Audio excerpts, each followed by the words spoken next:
Kia ora everyone, welcome back to our next edition of Econ Talks. Gareth, we've had another fun week, lots of data, lots of information. The government's published their latest forecast. What was your sort of first initial reaction to them? Yeah, I mean, obviously we've seen with the economy performing stronger, that's come through in terms of some of the fiscal numbers that we've got. They're looking more upbeat, I think, for the government, and the revenue numbers attracted my attention, but also the spending numbers, and they seem to have increased those. I mean, what's their sort of take on where spending is going? Yeah, I mean, lucky enough myself to be in the lockup and be able to go through those numbers in a bit more detail. The upgrades have been substantial. We were sort of expecting that. We knew that the government tax take has been better in recent times, and what we've seen is that over the next sort of 3 or 4 years, the government's upgraded how much it might be bringing in terms of tax and other revenue by about, I think, something like $54 billion over the time period. So quite a substantial increase in the amount of money coming in. At the same time, they've also increased their spending outcomes, expecting now that expenses, I think, another $32 billion from what was already in the budget. What we're seeing at the moment, I think, a very strong, relatively optimistic, though, set of accounts. At the moment, I feel like we've switched from thinking that things are bad but have an upside risk if they don't go as wrong, to at the moment feeling like the economy is in a very strong position, but actually, there's still that risk from Omicron. There's still, huge uncertainties in the economy that might be coming forward. With all of that additional spending, that the finance minister, I think we've got to be realistic, has given himself a substantial pot of cash, an additional $12+ billion in budget allowances over the next few years compared to what they're originally going to be. $6 billion additional next year in the budget. Is probably the largest that there's ever been. And what it really does signal is that the government is wanting to continue pumping cash into the economy, not only with COVID spending, and particularly this year we've seen more than was expected because of the Delta outbreak, but going forward, we are seeing a considerably higher level of government spending than they previously thought they were going to be doing, and they still, back then, were still going to be doing a lot. The government seems to be going, well, look, if we've got the sort of amount of money that we've got in our back pocket now, it is time to get on with the rather ambitious package of work that they have been looking at, and I think that's going to sort of continue into the future. Yeah, I mean, it's interesting when we consider how strongly the economy has been performing, the extent of demand across the domestic economy. And here's the government saying, well, here's a few $1 billion more cash that we've got and we want to get out there and spend it. It seems to me a little improbable that you're not going to sort of add to the capacity pressures and start to, maybe rather than actually generating more economic activity, do you not risk pushing inflation up and spending more money but achieving nothing better in terms of your actual outcomes? That's certainly, I think, a key worry heading forward. You're right. We've already got, high inflation. We know that the labour market is incredibly tight and very stretched. Finding the right materials and inputs across the economy are a real challenge. More importantly, going around the country, I've been talking to lots of people, businesses, local government, across the entire spectrum, and everyone's been saying, look, the government is on a tear. There's a lot of stuff they're trying to do. They're having to pull in a lot of money, a lot of people, a lot of resources, and that is limiting just how much can happen elsewhere. So you're right. I think there is quite a key risk that those inflationary pressures continue to build because the government is trying to do a lot of work. We know as well that there is some evidence for that overseas. We know that the likes of the US had a considerably stronger level of fiscal support in their economy compared to Europe.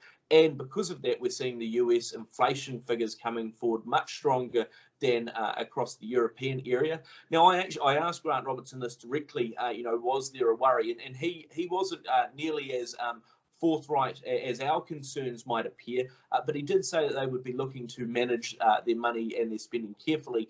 But from the government's point of view, they want to get some stuff going. They've got to remember, though, unemployment they're expecting to fall to 3.1%, stay below 3.5 for the next few years, basically staying below 4, all the way up until 2025. That means that the labour market will remain tight. They're expecting wage inflation of 4.5% over the entire period. There is, in my mind, a lot more inflationary risk as we head forward. And the challenge I'm sort of seeing is that, you've got the government that's taking in a lot of additional cash, a lot of it, according to Treasury, because of fiscal drag. People are earning more but having to pay a substantial amount more tax. I do worry in this environment where you've got higher interest rates starting to hit the, mortgage repayments and discretionary income. You've got, this high level of tax take. You've got high inflation. I think there would be an argument on the cards for government to adjust tax brackets to give people back a little bit more cash to look after their own funds. But, real concerns there, I think, heading forward.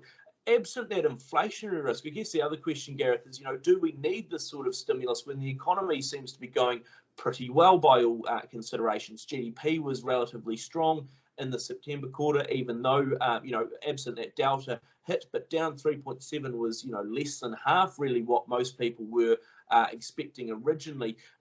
Is this the time for government to be pumping this sort of cash into the system?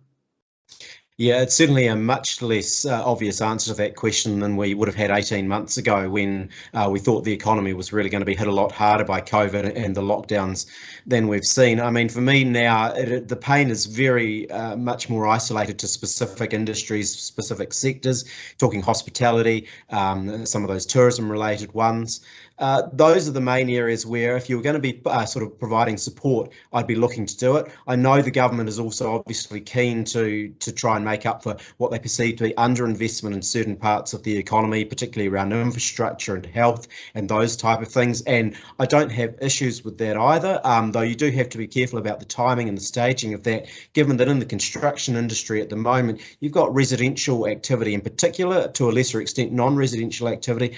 They're pumping as fast as they can go. They're also having to, work their way and grapple through lockdowns, and that's adding to the sort of delays and cost pressures. There's a whole lot of stuff going on there that the government risks trying to pump a lot more money and resources into, or money at least, into an industry that just doesn't actually have the capacity to respond to that.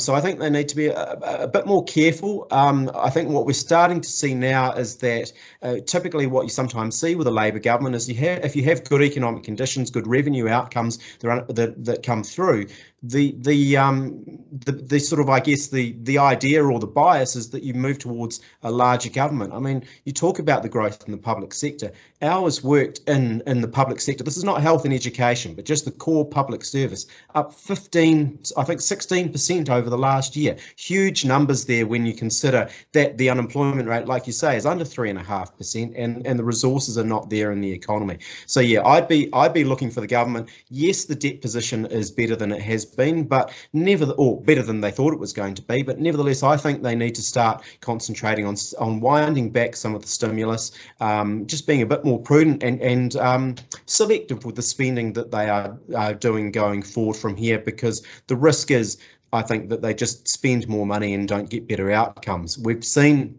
they have actually struggled to spend the money over the last 3 years in terms of some of their core policy platforms that they've had, and I'm not confident that it's going to get any better unless they start to plan things in a great more detail and with a great more thought than perhaps we're seeing at the moment. Absolutely, that prioritisation is going to be critical, making sure that where there is spending, it is producing economically beneficial results, rather than just sort of trying to create some sort of, inflationary spiral or making everyone pay a lot more for the goods and services that they access, and again, making it difficult for the private sector to find the right resources, the right talent across the economy, is something I think we will have to keep a very keen eye on. We will continue to assess the government's priorities. We'll be looking closely at Budget 2022 for an indication there, but also the government's moves between now and May, when the budget will come out, to understand that sort of fiscal pathway, what things are going to be focused on, and how much money is creating value and how much is just creating price pressure. We'll update everyone on that and much more on future editions of Econ Talks.